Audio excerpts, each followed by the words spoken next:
আজকে থেকে এটাই আমাদের বাড়ি, আর এখানেই আমরা থাকবো। আর ওটা সাইকেল। তুমি ফ্রেশ হয়ে রেডি হয়ে নাও, তারপর আমরা পার্কে ঘুরতে যাব। এটা কি? এটা তোমার বাড়ি? আমি এখানে থাকবো এই ভাঙাচোরা বাড়িতে?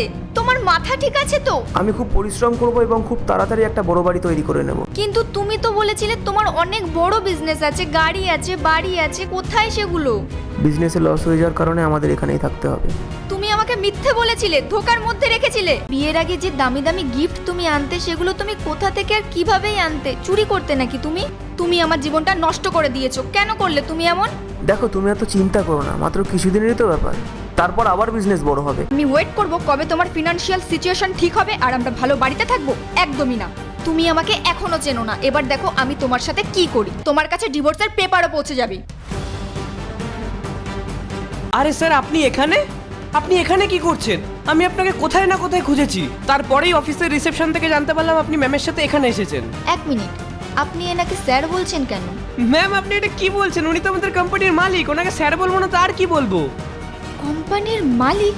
তুমি যাও, গাড়ি বার করো, আমি এক্ষুনি আসছি। Okay sir. ও এসব কি বলছিল? আমি স্টার্ক প্রাইভেট লিমিটেড কোম্পানির মালিক, আর আমার একটা বড় বাড়িও আছে। ও সরি, একটা নয়, 4টে বাড়ি আছে। আমি তোমাকে এখানে এই কারণে এনেছিলাম, আমি দেখতে চেয়েছিলাম তুমি আমার সাথে কত দূর পর্যন্ত চলো। জীবন সবসময় একরকম থাকে না, জীবনে আপস অ্যান্ড ডাউন আসতেই থাকে। সেই জন্য আমি দেখতে চেয়েছিলাম যে খারাপ সময় তুমি আমার পাশে থাকো কিনা। কিন্তু আমি বুঝে গেছি তোমার কাছে বাড়ি, গাড়ি, সম্পত্তি এসবেরই ভ্যালু বেশি।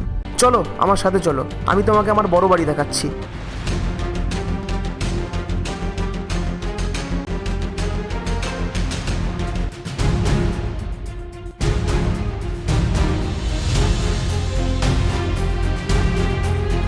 এটা তোমার বাড়ি? হ্যাঁ, এটা আমারই বাড়ি। অবাক হচ্ছ বলো? আফসোস হচ্ছে? ভাবছো তুমি এসব না বললে আজকে তুমি এসব বিলাসিতা ভোগ করতে পারতে। একটা কথা কি জানো তো, এইসব ভোগ বিলাস, একটা লাক্সারি লাইফ লিড করার জন্য মানুষের একটা বড় মন তৈরি করতে হয়। তোমার মতো নিচু চিন্তা ভাবনা মনের মানুষদের কোনোদিনও ভাগ্য সহায় হয় না। রনিত, আমার খুব বড় ভুল হয়ে গেছে। তুমি আমাকে ক্ষমা করে দাও। আমি কথা দিচ্ছি আমি চেঞ্জ হয়ে যাব। চেঞ্জ? তুমি কি চেঞ্জ হবে? তুমি তো মানুষটাই এমন, যেদিকে টাকা পয়সা দেখবে সেই দিকেই তো তুমি যাবে। মানুষের স্বভাব কোনোদিনও পাল্টায় না, বুঝলে? জানো, আমি গোল্ড ডিগারের কথা শুধু মুখেই শুনেছি, আজকে নিজের চোখের সামনে দেখেই নিয়েছি যে কিনা টাকার জন্য নিজের রং পাল্টায়। বেরিয়ে যাও আমার চোখের সামনে থেকে, আর ডিভোর্সের পেপারটা তোমার বাড়ি পৌঁছে যাবে ঠিক টাইম মতো। নাও get lost from my house.